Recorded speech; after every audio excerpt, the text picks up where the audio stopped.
everyone, and welcome back to Cardiac, the spookiest channel on this side of the internet. So, I want to talk about a very controversial topic that has really ruffled the feathers of everyone in the haunt community, just because it is a funny fucking topic to talk about. So, for today's video, we're going to talk about the Nobu necklaces.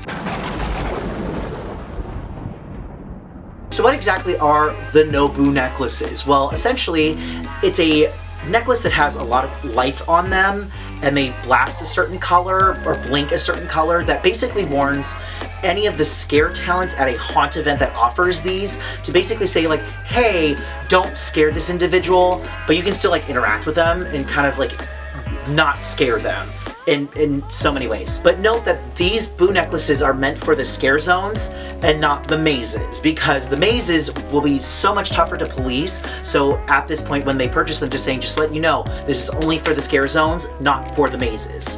Just letting you know. So that's a big topic of discussion right now. It is being introduced for the 50th anniversary of Knott's Scary Farm. This is the first time that Knott's Scary Farm has ever done this, but they have existed through all of the Cedar Fair parks all over the United States and Canada. So here's my thoughts on the whole thing. So when I first read about these, not at Knott's Berry Farm, but all the other haunts, I was like, that's kind of stupid, especially with all the marketing and everything. It is heavily predicated upon the idea that you are going to be scared, and it's not for the faint of heart. Like, no one under the age of 13, even though people still bring in their kids, that's a whole nother fucking topic that I will cover on a later video. It's just not something that I'm like, if you're gonna like really go in for it, like, know that you're gonna have to just kind of go through all of it and just keep going.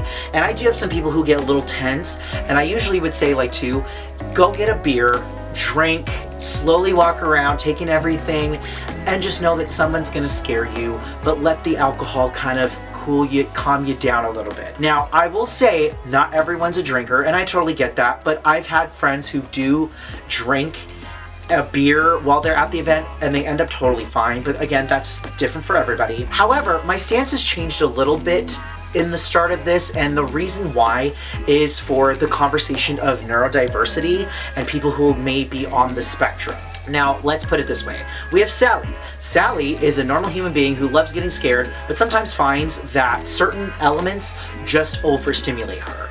And we've just recently discovered that most humans kind of get overstimulated on certain occasions, and that happens. Now, had she not had the Nobu, she might be fine. She may have to sit back for a second and calm down and really kind of cool down just a little bit. That's totally fine. Go see a show, like, or just sit in a scare zone and just like people watch. Usually some people do that. We've got Karen here, a neurodivergent, possibly on the spectrum, who knows, I can't assume, even in a fake situational hypothetical person. She gets overstimulated, but it's because of this neurodiversity that she's dealing with, or depression, or PTSD, or something like that. But she really wants to go to Halloween Haunt and Knott's Scary Farm. If she didn't have the Nobu necklace, that wouldn't have been possible for her.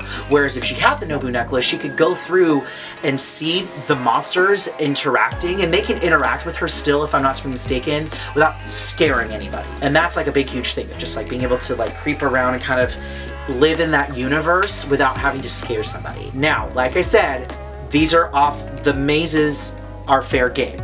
So that means that she could totally go through a maze and see if she's capable of handling it. If she's not capable of handling it, okay, cool, we'll stay in the scare zones. Maybe if you're comfortable, let's have a drink, let's grab something to eat, let's go snack on something, and then try just another maze. Because believe me, there are a few mazes that you could totally do that won't be as intense as some other ones. Waxworks. But either way, I would definitely say that's something to greatly consider. Now, I know, what's funny too is when this got announced at the reveal event for Knott's Scary Farm, oh man, people were fucking feral when it came to that. Collectible this year, the Nobu necklace.